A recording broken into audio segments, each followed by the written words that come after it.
Well, I work for it would be considered a medical practice because many of our practitioners actually prescribe medications or are able to prescribe. But our goal is always to get people off their medications through lifestyle support and means like that. And you've probably heard of the New Start acronym: nutrition, exercise, water, and so on. And so we like to use those things to help people get off of depression and anxiety medications and even get out of depression and anxiety altogether. So a lot of those things are very beneficial. And because we are very close to Weimar, which I'm actually on the Weimar campus right now. I'm going to go to church after I'm done with this because it's morning for me. I also work with Dr. Nedley in the Depression and Anxiety Recovery Program. And their two parts are very similar to each other because the Depression Recovery Program is a 10-day inpatient program and ours is an outpatient program. So, and then people at the Depression and Anxiety Recovery Program, a lot of them come from all over the world for the 10 days, whereas my program is a local program. So we work here. And so I'm there Monday through Friday every day. And I love doing what I do. I get to work with kids. I get to work with teenagers, adults, families, couples, you name it. That's wonderful. Thank you. And Amanda, tell us about you and what you enjoy doing as a mother, as a wife, and as a family, and what you like doing for yourself, and Okay. a little bit more insights about you. I'm not technically a mother, but I have lots of children, I like to say, because I'm helping lots of people. I once had a 70-year-old lady tell me I was the mother she never had. And I thought, oh, how cute. I'm not even 70 years old. And I have a child who's 70 something. But I'm newly married. This month it'll be 9 months. And very happy. God likes to reward us for waiting for the right one. And so he's just a real special person. And for those of you that may be single, there are good guys out there, and there are men that want to take care of the woman that they've chosen to marry. So I think it was worth waiting. For sure. And on the side, I like to do all kinds of home improvement projects. I cook occasionally. I don't do it as much as I used to, but I love eating a plant-based diet. And so I love finding new recipes and things like that. So those are some big things I like doing. And of course this too. That's great. And congratulations. Thank you.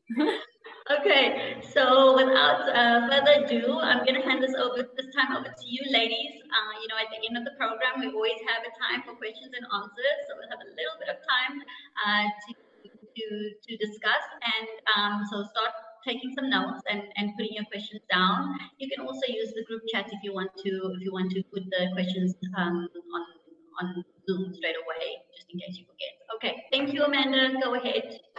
Oh, I guess the presentation hasn't been received. So maybe what I'll do is I'll just go into the presentation. You won't see me anymore, but you'll hear me.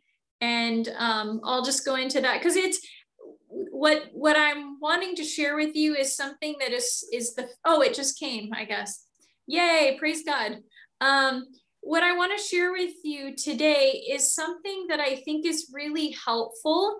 And especially now, whenever we go through struggles and trials in our life, we're often told to, how we handle it is very important, but sometimes we don't have the how to handle it in front of us. We're told to, read the Bible, listen to what God says, and have his promises in your mind, but we don't have a real practical way of understanding, well, how do I do that? And many of us, the reason for that is we've never been taught. Our parents maybe didn't know the best way to handle things and stuff. So what my area if you want to call it expertise is I teach people how to think. That's my job. We get taught all kinds of things in our lives, but very few of us are actually taught how to think. So my thing, what I like to offer people is some real practical ways to learn how to think through your problems, how to think through challenges, how to think through obstacles in life, because I'd like to suggest that it's not what happens to us that's the most important thing. It's what we do with what we have that's the most important thing. And many people who don't have a lot are actually doing quite a bit with the little that they have. And some people who have quite a bit are doing very little with what we have. And you can think about it in terms of, we're given the story of the talents, and the master gave 5 talents to one, 2 talents to another, and only 1 talent to the last person. And you get very different responses from, well, at least from the last person to the first 2. And I'd like to suggest that even how we think is how we use our talents. So we can have very little and still bring back a lot to God. So I don't know if the presentation is ready. Is it? I'm sorry, but I'm not able to play it. Unfortunately, it requires a new update in my system, which will take. Yeah. I'm using Mac, but yeah, I'm not able to share. And if I do the update on my system, my Office will not work. So it's no problem. I'll just share the presentation and talk you through it. As long as you can hear me, that should be enough. So let me share content and screen, and let's see here. Normally we can see you if we choose to, if we manage our own screens well. Oh, okay, great. That's perfect then. Because we have options on how to do that. Okay. I'm actually seeing you. So you see. Okay, so I call this steps to Christ-like thinking, because in order to handle our struggles and challenges well, we have to be like Christ even in the way that we think. So this is one of my favorite quotes from Ellen White. Many of you have probably read her work, but she says, "To deal with minds is the nicest work in which men and women, of course, ever engaged." And I usually like to ask people, how many people work with minds?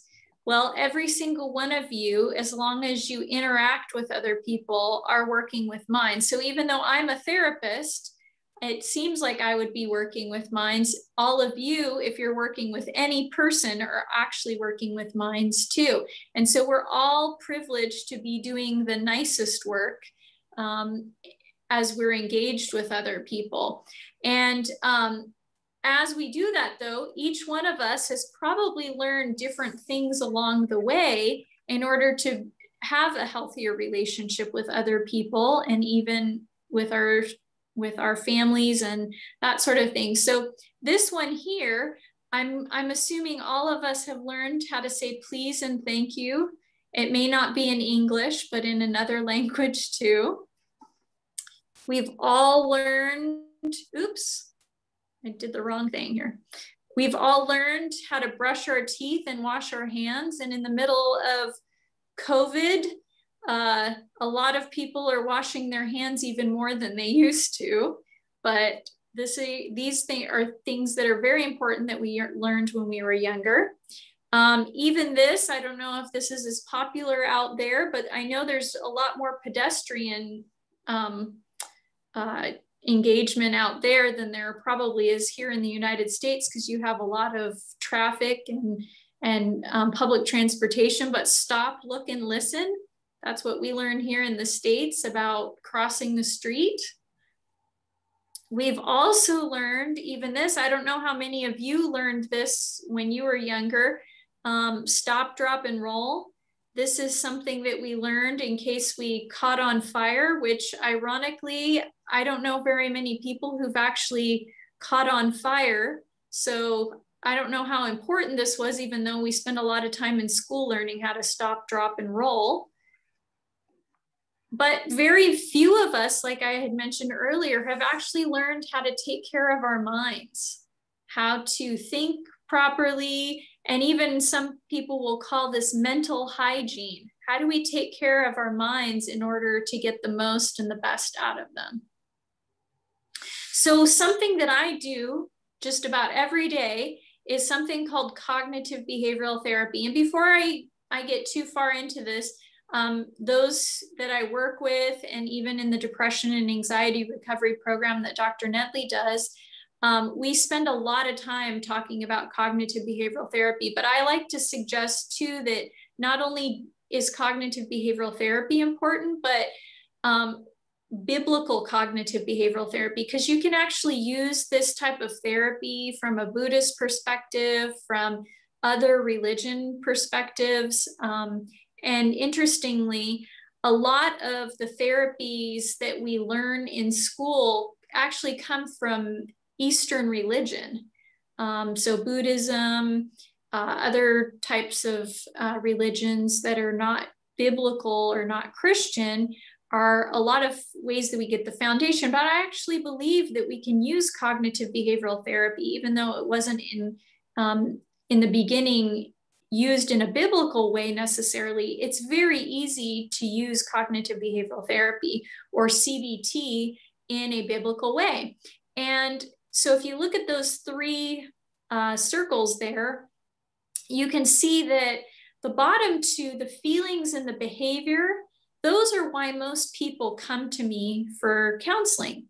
I'm not feeling the way I want to feel in the green, and I'm not doing the behaviors I know I should be doing, or I'm doing behaviors that I know I shouldn't be doing in the pink there. Now, interestingly, those are the things that people come to therapy for, but they don't realize that it's actually their thoughts that are guiding the feelings. The reason I feel the way I feel is because of the way I think. The reason I act the way that I do or behave the way that I do is because of my thoughts, or even you could say my beliefs, the way that I believe about the world and myself and God and others and things like that. So even though we start out having the problems with our behaviors and our feelings, which is what we think is the issue, it's really our thoughts that come down to it. And Philippians 4 verse 8 says, whatsoever things are true, honest, just, pure, lovely, of good report, it says, think on these things. So even the Bible suggests that our thoughts are very important, and we should actually be directing our thoughts in a certain way. Now, oops, I keep hitting the button instead of the arrow. Now, the Bible has even more to say on this too. So in Psalms 94 verse 19, it says, in the multitude of my thoughts within me, thy comforts delight my soul. So what makes me feel comforted and delighted within my soul? It's the thoughts that I have. And so, of course, again, the thoughts are what direct how we feel. But also in 2 Corinthians 10 verse 7, it says, do ye look on things after the outward appearance? If any man trust to himself that he is Christ, let him of himself think this again, that as he is Christ, even so are we. So even if we're tempted to look at the outward appearance of ourselves or other people, that we're most importantly told to think about the fact that we're Christ's. And then we're told to even think about it again, that we are Christ, and be reminded of that. So our thinking is very important. And one of the words that the Bible often uses even about thinking over and over again is meditation. So there's even a biblical form of meditation where we're thinking and thinking and thinking about good, healthy things. In Luke 24, verse 38, and it says, And he said unto them, why are ye troubled, and why do thoughts arise in your hearts? Well, what causes this troubled sense inside of us, or these troubled emotions? Well, it's the thoughts that arise in our hearts. And now we know thoughts don't really come from our hearts, and feelings don't really come from our hearts. It starts in the brain. But as we have certain thoughts, it's going to affect how we feel. And in Psalms 40, verse 5, it says, many, O Lord my God, are thy wonderful works, which thou hast done, and thy thoughts, which are to usward. They cannot be reckoned up in order unto thee. If I would declare and speak of them, they are more than can be numbered. So here's David talking about meditating or thinking about even God's thoughts, which then that means that God is thinking things towards us. And because of the way God thinks about us, he has wonderful works that he produces for us and things that he does for us. Now, Spirit of Prophecy, or even one of our authors for our church, and many would consider her also a prophet. She liked to call herself the lesser light, leading us to the greater light, which is God's word. She says the thoughts and feelings of the mother will have a powerful influence upon the legacy she gives her child. If she allows her mind to dwell upon her own feelings, thinking on my own feelings, and if she indulges in selfishness, if she is peevish and exacting, the disposition of her child will testify to that fact. Well, here we have consequences in the child. The child is going to act a certain way, but what causes this? And this has to do with why the title that I carry, at least the one we use in California, is marriage and family therapy, because the way we think, the way we act, the way we feel often affects our relationships. So here we have a mother who has selfish, peevish, and exacting thoughts, or she's dwelling on herself so much that now her feelings are selfishness and towards herself, and dwelling on all the negativity and depression and anxiety, which means then her behavior is going to be a certain way too. So we have to be careful of our thoughts. Another place she writes, and these are all from the 2-volume series, Mind, Character, and Personality. She says, when invalids have nothing to occupy their time and attention, which is ironic because what are a lot of us doing now because of COVID? We have to all stay indoors and isolate from each other. And so we're not moving around as much as we used to.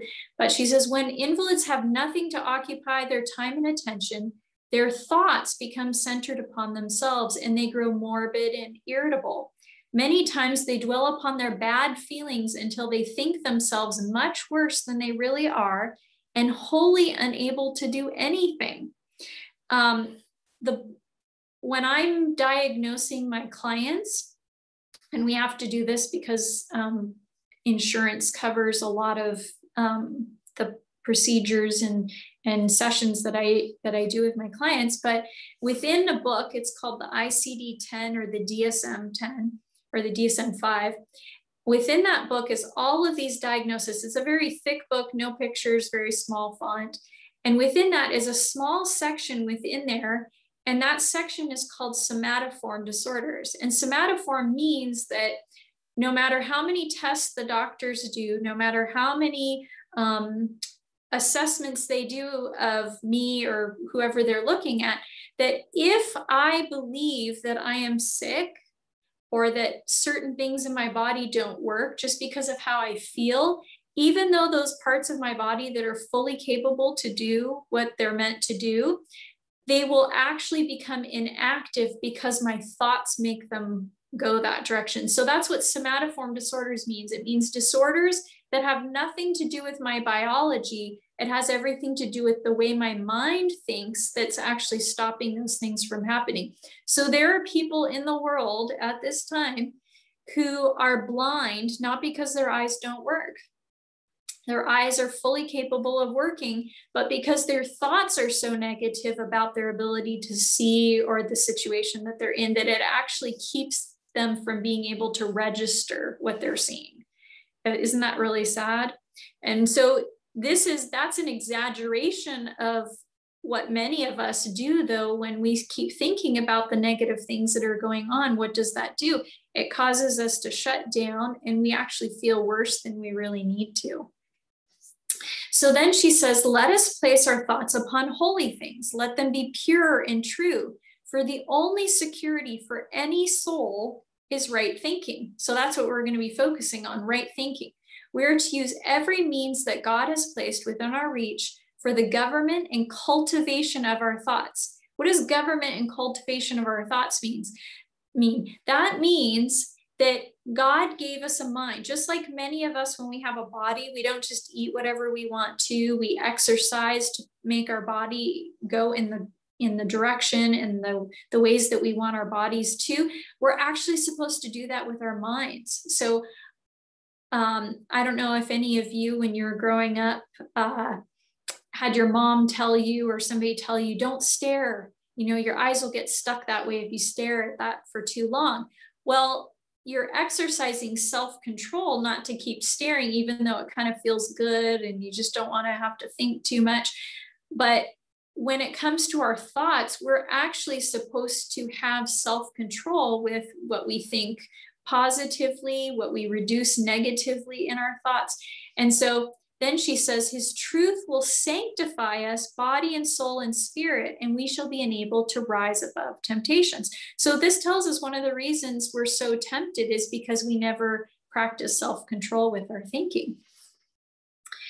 So how does this work? So this is where the rubber meets the road. This is where we get to learn how to actually do that. So if you have a piece of paper in front of you, if you have a pen or a pencil or something like that, you might want to pull it out, because I'm going to teach you a formula, so to speak, that you can use for your thoughts, no matter what they are, any day. So I'm going to go through that right now with you. And then this is something that you can keep with you and you can work through on a daily basis. And I recommend spending, you know, at least 20 minutes to 30 minutes, especially if you have trouble in this area, every single day, spend 20 to 30 minutes on this. And over time, you will not have to spend so much time on it, because something in the brain happens, and that's called muscle memory. And that means your brain will start to do it automatically the next time you struggle with it. So you won't have to go through this. But this is a technique that I give almost all of my clients to manage their thoughts and actually to practice self-control with their thinking, just like the Bible has been telling us. So how does this work? So across the top of your page, you can write A, B, C, D, E. And this only works in English because I don't know what the letters would be in other languages in their alphabet. But I'm assuming you all know English if you're listening to me right now, because otherwise you wouldn't understand what I'm saying. But the A, underneath the A, and I wasn't able to do this specifically because I wanted it to show more, but underneath the A, what you want to write is activating event. Every single one of us has something called activating events every single day. All day, every day. It could be something from somebody calling you while you're sleeping early in the morning. It could be the toaster doesn't work. It could be you drank something that you thought was hot and wasn't hot, and you only like it when it's hot. But all these things that we have on a daily basis are what we call activating events, because they can activate something inside of us. So another term we could use is also triggers. And these triggers, there's two parts to them. We have external triggers, and these are the people or the circumstances, or what I like to call the someones or the some things. These are things like, you know, if so-and-so calls me and I know they're just going to complain, that would be someone. Now, someone or a person would be doing something or saying something that might activate or trigger me. And the some things or the circumstances are like those events. Sometimes it's traffic. Sometimes the train doesn't show up when I think it's supposed to, and it's running late. And so I'm going to be late for work, or the fact that, you know, we thought COVID was going to last for only so many weeks after isolating and quarantining, and it's lasted a year now at least, and it looks like it's going to last for some time longer. These can all be activating events or triggers. But the other activating events that we have that we don't often realize affect us are the internal activating events and triggers. And these internal activating events and triggers are the feelings or thoughts that we have. But these feelings or thoughts are not just feelings and thoughts, they're default feelings and thoughts. And what I mean by default is sometimes we have certain thoughts that pop up into our head even when nothing else is triggering us or activating us. And these feelings or thoughts might be feelings of depression. If I deal with depression, it's going to be very likely that, you know, after some time of joy, I might go right back into that depression, and nothing needed to happen, but it just comes up out of nowhere and I start feeling that way. Or thoughts. Sometimes I might be having a good day and all of a sudden that old thought that keeps coming back says, Amanda, you're not good enough, or you're not worthwhile, or you're too bad for God to want to take care of you or care for you, or you be in heaven one day. And it's not because something happened. It's because these feelings or thoughts, we're so used to them, the brain often brings them back to us without us even realizing why. But we don't realize these internal activating events as much as the external ones, because many times they're so normal to us. We call it normalized because we feel them and think them so often that it's just a part of us. And it would only be if we could spend time in someone else's mind that we would understand how different my feelings and thoughts are, the default ones that I have compared to someone else's feelings and default thoughts. So we want to be aware of these. But when we have these activating events, the reason they're called activating events is because they activate something. And what they activate is beliefs. Now, these beliefs, we can call them thoughts, we can call them self-talk, we can call them interpretations. But when we talk about triggers or activating events, what we're talking about is that trigger or activating event sort of catapults us into the place of, now I have to decide, or I have to choose, and write that word down, choose. I have to choose what I believe. Now, when it comes to our beliefs or our thoughts, the reason we call it beliefs is because it starts with a B and it's easy to remember. But the reason we have to be careful is because sometimes we have a belief about something and we don't realize that we don't have to have that belief about it. It's actually a choice. So I'd like you to think about a conveyor belt. And a conveyor belt, if you're standing on the side of that conveyor belt, things might be coming down that conveyor belt. If you're in Belgium, maybe it's chocolates. And you get to watch those chocolates come down the conveyor belt. But you're going to fill up a box full of those chocolates, and you notice that you only want the most perfect chocolates in your box. So you're going to pick the best ones, and maybe the ones that don't meet your standards, you'll let continue down that conveyor belt. That's the same with our beliefs. Every single day, we have between 12,000 and 80,000 thoughts or beliefs going through our mind. Roughly 90% of those are repetitious thoughts. So imagine those chocolates going down the conveyor belt, and then they come right back down in front of you again and go by and then come back around and go by and come back around. But about 80% of those are negative. So many of us are having repetitious thoughts, but negative repetitious thoughts throughout the day. Well, you don't have to choose to believe those just because they come down that conveyor belt. You get to decide which ones you want to choose. Now, all of our thoughts get categorized into different categories.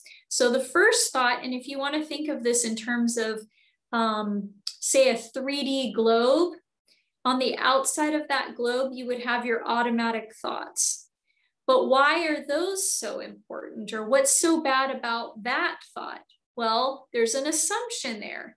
Well, what does that assumption say? Well, at the very deepest core of that 3D ball is our core beliefs. And our core beliefs sometimes are things that are very specific to us, like things like I'm unlovable, if you look down there on the bottom right.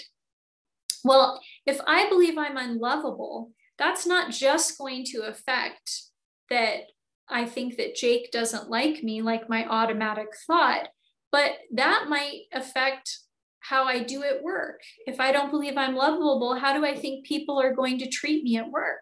That might affect my home life, how I interact with my family. It might affect the way I go to the grocery store and I shop, and whether or not I ask for help when I need help, those kinds of things. But these core beliefs don't just affect one area of our lives. And so we really need to get to where these core beliefs, or what these core beliefs are, so that we can start telling ourselves the truth. Now, I'll get to how we take care of that when we have the wrong beliefs, but once we have these beliefs, it's not the activating events that affect us so much, it's the beliefs. Many times we focus on, well, if that hadn't happened, if that person hadn't done that, if I hadn't felt this way or thought this thing, then I would probably feel better.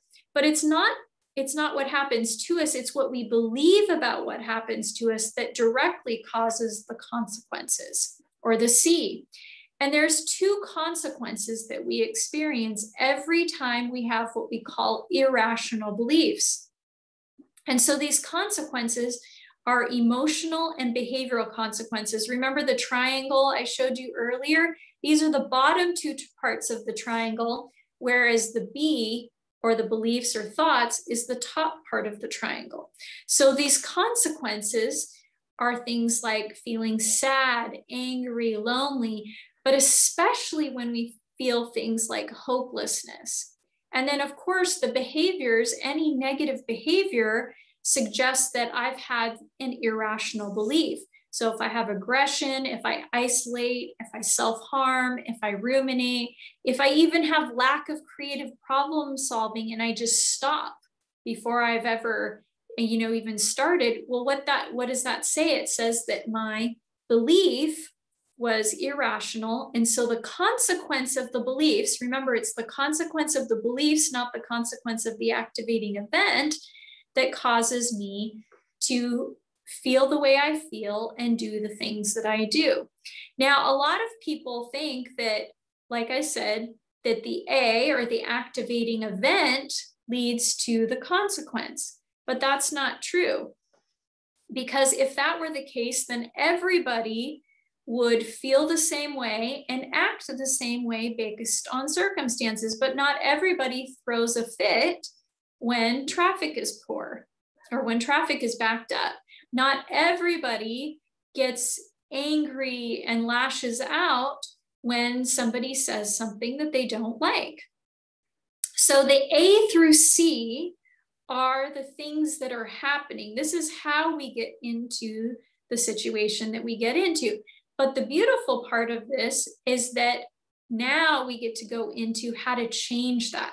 So the D, oh, I already skipped this. So when our emotions and behaviors are negative, it tells us our beliefs are faulty. So then we have to dispute.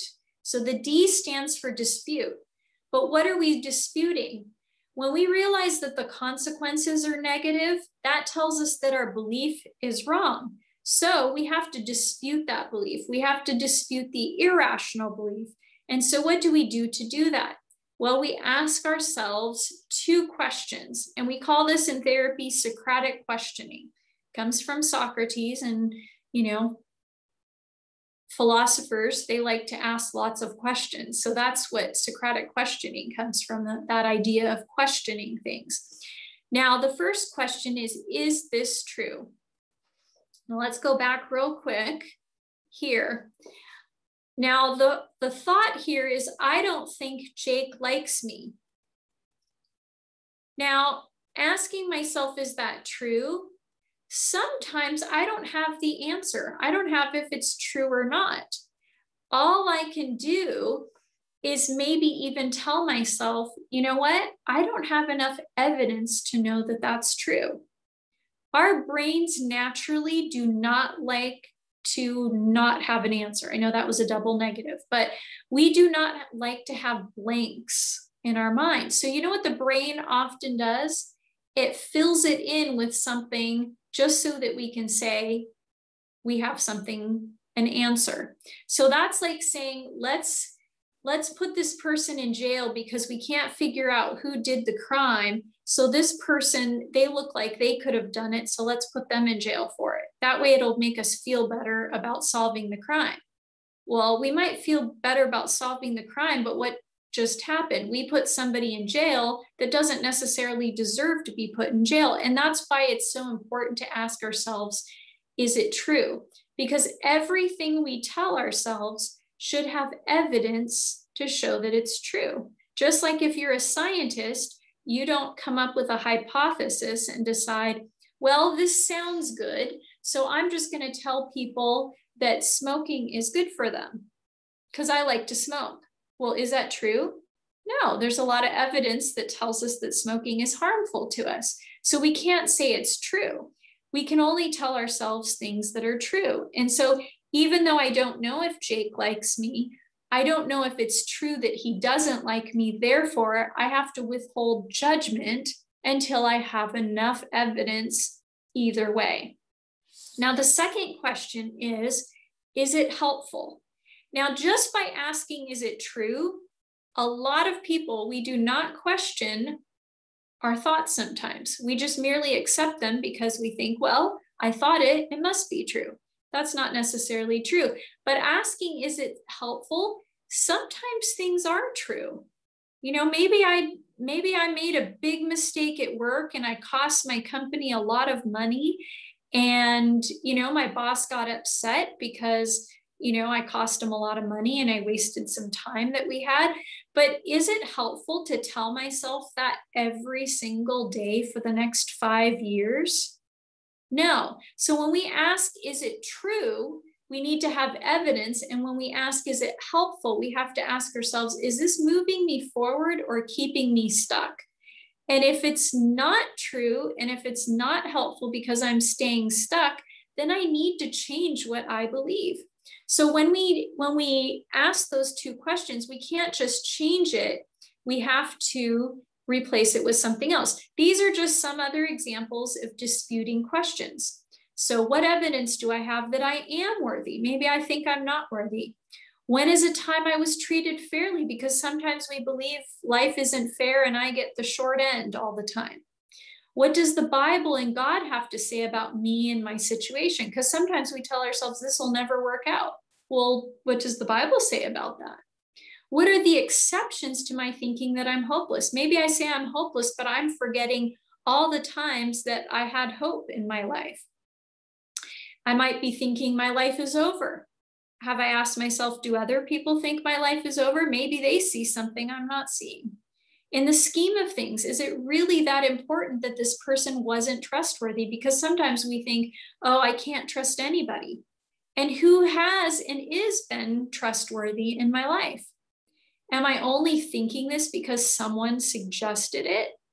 Maybe this is one person's opinion and I'm basing my thoughts on one person's opinion only, especially when we have 7.5 to 8 billion people in the world. That wouldn't be a very good test to know if something was true if I only listened to one person. Next, will this help me in my desire to move forward? And that's that helpful question. And would I allow a little child or my best friend to think this way? Sometimes we put ourselves down and we don't realize, man, I wouldn't tell this to a little child or a best friend. Why would I tell this to myself? So once we do that, once we dispute it, then we have to reframe it and we have to tell ourselves something that is true and helpful. So if we go back to, I don't think Jake likes me, And whenever I open up, people end up disliking me. I'll never have an intimate relationship because I'm unlovable. Well, I might have to reframe that.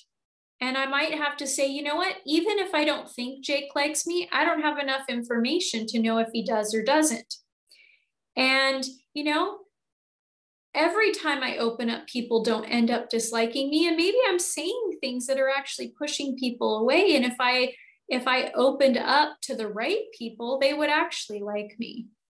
And I can have an intimate relationship with Jesus Christ, no matter what I look like, no matter who I am. And he says I'm lovable. So that's how we would reframe it once we realize that our initial belief isn't true and isn't helpful. And then what we have is something we call effective change. So now we have new emotions and new behaviors because why? Well, because I have a new belief. And the beautiful part of this is it doesn't just change my emotions and behaviors, it actually positively affects the activating events, the A, because I'm not going to have the same responses from people anymore. Circumstances aren't going to affect me. And especially if I'm changing my thoughts already, then those initial default thoughts and the initial default feelings or emotions are not going to affect me the same way. So this is another way of looking at this. And I can always send this to one of you if you'd like a sample of this. This is an actual worksheet that I give people in order to do all of those. And then you can actually do this yourself. So here's an example. The activating event, my boss yelled at me. Well, what is my belief? I messed up again. I can't do anything right. So what are the consequences? Well, my behaviors, I isolate, I quit my job, I yell. My emotions, I've got anxiety, fear, insecurity, and hopelessness. So now I have to put a true and helpful rational belief in its place. Well, my rational and helpful beliefs are, I can do many things right. I can't control my boss's emotions, but I can control my response to this. And then now my new behaviors are I move forward in my job, and I can calmly talk to my boss. And now I have confidence, reduced fear and anxiety, and especially hope. Now, one of my favorite authors I had already mentioned, her name is Ellen White. Well, this comes from Testimonies to the Church, Book 5, page 310. You should acquire habits of self-control. So we talk about in our Christian lives having self-control, but this is especially interesting. Even your thoughts must be brought into subjection to the will of God, and your feelings under the control of reason and religion. Your imagination, another way of saying that is your thoughts and beliefs, they were not given to you to be allowed to run riot and have its own way without any effort at restraint or discipline. So we are specifically told to discipline our thoughts. And if the thoughts are wrong, the feelings will be wrong, and the thoughts and the feelings combined make up the moral character. Now, I thought this was really interesting because as far as I know, Aaron Beck, the one who came up with cognitive behavioral therapy, not only did he have very little to no interest in religion, but I don't think he's read anything that Ellen White has said. And she spoke these words in the late 1800s, early 1900s, and he didn't come along until CBT came along roughly in the 1960s. So even before something called cognitive behavioral therapy came along, we were actually learning this through Spirit of Prophecy and the Bible. And I love this verse, and I'll end on this because this I see is very important, because if we want to be Christians, who do we want to be like? We want to be like Christ. So 2 Corinthians 11:3 tells us that. It says, "But I fear lest by any means, as the serpent beguiled Eve through his subtlety or craftiness, so your mind should be corrupted from the simplicity that is in Christ. I believe one of the reasons that we experience depression and anxiety and we struggle the way that we do is because we've largely forgotten to practice self-control in our minds. And that means not letting any thought have sway over us without asking those two very important questions. Is this true? And is this helpful? And if they're not true, and if they're not helpful, if they're not Philippians 4 verse 8 types of thoughts, then we are to recognize those as being from the serpent. And from the very beginning of time, that serpent was trying to cause Eve to believe things that were not true. And I believe this is the last battlefield that we're having to fight on, is the battlefield of the mind. And so I want people to experience the mind of Christ. I want them to have Christ-like thinking. And so in order to do that, we have to challenge the thoughts that come through our minds. We have to ask those two very important questions. Is this true? And is this helpful? And what is the basis for every true thing and every helpful thing? If it's based on God's word. So that is the end of my presentation.